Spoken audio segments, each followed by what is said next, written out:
People will say to me and my clients, why is that bad? And some of these ideas individually are not bad. They are perfectly okay until they're not. You've arrived at the Mental Health Spotlight podcast with therapist Kais. Today I want to talk about orthorexia.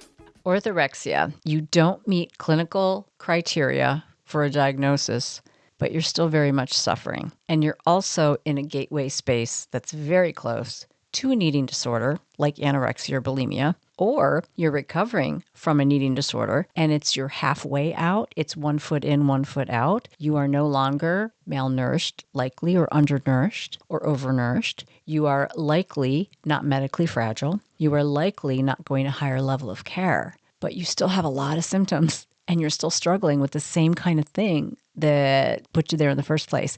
So you're on a tightrope. So even though it doesn't look like some of the other disorders, it demands us to pay attention to it because I think it's pretty rampant out in the world today.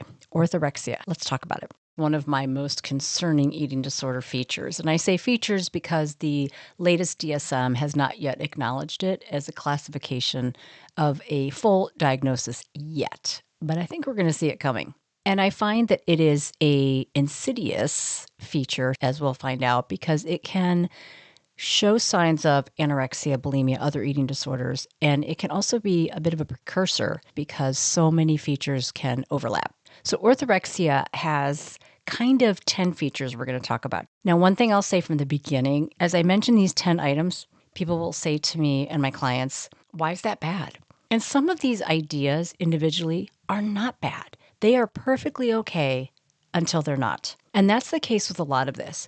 Most of what we're looking for when we have this discussion is when things no longer are okay, meaning they affect our functioning or our acuity and our emotional state. So if these things don't do that to you, or this combination of these things don't, then it's probably not pathological, meaning it may not need to be treated. But for a lot of people, these add up together and affect that. So the two things we're going to look at is do they affect your functioning? So if you do them, does it affect how you function in relationships, maybe your financial status, how you function at work, how you function overall? How much of your brain space is taken up? Does that mean you can't function or focus well in other areas? And also, can you function without following some of these main rules? And then there's the issue of acuity, and acuity is like the intensity of it. So even though you might be functioning or it appears functioning well, if your brain is going 24/7 on these thoughts, or you are feeling depressed, anxious, overwhelmed, have a lot of OCD features with or without these occurring, that's also concerning. So we're really looking at, is it okay until it isn't? So let's start and look at these. You'll notice a lot of them lean into our latest diet and wellness culture, which again, some people can argue, why not? What's wrong with doing these things? And a lot of these things make logical sense. There's some research behind some of these choices that might make some of them okay for some people, but it's okay until it isn't. Overall, there's this preoccupation with the diet, health, and wellness culture. So examples, number one, these aren't in order of meaning, counting, measuring food. So instead of eating in an intuitive way, food is something that can be looked at quantitatively. So how much am I having? Is this enough? Did I measure this? And it may not just be about the quantity, like how much am I eating? It might be, I better make sure I have exactly this much protein, or I better make sure that if I have this kind of carb, I got enough fiber to balance that out. So it's a lot of thinking about balance of food. Number two, something we see a lot is the use of Fitbits. You'll see a theme here with numbers. So it's this idea that we are, again, quantifying and not qualifying the things we do, like movement, exercise. So instead of saying, that felt really good, I got out, I got energy, I got to talk with my friend the whole time, the orthorexic brain might look at the Fitbit and decide, or the, I don't know what all those things are called, the Garmin, I think that's one, or the Apple Watch, and they might look at it and decide whether or not what happened to them that day was worthy based on what those numbers tell them. And they might have other ways that they rate this. It may not just be on steps. It might be a heart rate thing. It might be other numbers or metrics that they're using. So some people might have this listening and going, there's nothing wrong with me knowing my steps. And again, there's not, unless you start to fall under all these criteria and notice that it's taking over way too much of your time and your energy and your thoughts. Okay, another one. This one gets a little dicey. Avoiding preservatives, food coloring, added sugar, all these things in our food. I think a lot of people, there's a lot of thinking out there that the industrialized foods that we eat, the processed foods, there's some stuff in there. I think a lot of us are kind of woke going, whoa, what's in that? And we are seeing that our society and people are paring down those and removing those and being aware of them. Is it wrong to not have a preservative? I don't think so. I mean, I don't know that I want food coloring and everything. I get that. But does that affect everything else you do? So for instance, and we're going to get to that in one of the other features, if this means that you can't eat places, won't eat places, have stress because you can't eat these foods, didn't get enough to eat, are annoying the people around you, that's dysfunctional. If in general you're like, gosh, I'd really like to have a bagel that doesn't have preservatives in, probably not such a big deal. So this leans into the next one, which is also avoiding other kinds of food categories that for whatever reason you or the diet culture around you has decided you shouldn't have. Gluten, dairy, white carbs, refined sugar, certain fats, certain oils. Some people might do better with their gut health without dairy. Some people might prefer to have certain oils that are less refined. These rules aren't necessarily horrible, but when it becomes part of your life to the point where you can't function, then it's not okay. And also, some of these rules may be contraindicated, meaning they may not really fit you, but you might be adopting them because you read or heard somewhere that it's better, that it's healthy. There's this overall preoccupation with keeping the human body healthy, and usually healthy can be defined by these numbers, but also it can be defined by a look as well. People with orthorexia may not care if they gain weight. They may not be worried about their actual weight, but they want their body to look a certain way. We'll hear a lot of times with clients, and they will say, I am happy to gain weight as long as it's muscle. I want to gain weight, but I want to gain weight my way. I don't want to gain weight with those fats and those preservatives and all that junky processed food. The statement logically could make sense, except if you have anorexia and you're already putting a bunch of rules in, and we know that the anorexic brain has a very strong tendency to black and white, absolute thinking, you're going to eventually fall right back into that. So this idea, the bodies should have a certain look. It's a focus on shape, size, or health. Everything is about being healthy, but healthy is relative over the extent that science gives us a different story on a regular basis. I love to think of the egg. It's been through quite a history. It started as one thing, and then it was declared another thing, and then it was kind of declared halfway okay, and then it wasn't okay, and then a certain amount was okay, and then it was okay paired with other things. What are we supposed to believe as the consumers, right? So some of this idea of trying to be healthy and putting a lot of focus on that may not make a ton of sense because even things we think are logical might be given to us in a different storyline. Another feature here is overthinking. So whatever it is that's happening, whatever we're talking about, calories, food, preservatives, what the body should look like, what it shouldn't look like, there's a lot of thinking. There's a thought loop often. There's a perseveration. Sometimes my clients will describe it as a marquee going across the top of their head. There's static. It's a lot of food noise, and it's taken up a lot of space. Another thing is an overall fear of physical challenges. So a lot of times people who are dealing with orthorexia will say things like, well, I don't want to get diabetes. I don't want to have a heart condition. I don't want to have Alzheimer's disorder down the road. Like there's all these reasons that they have for doing what they're doing to their body. And I should mention here too that I think orthorexia also leans into movement as well.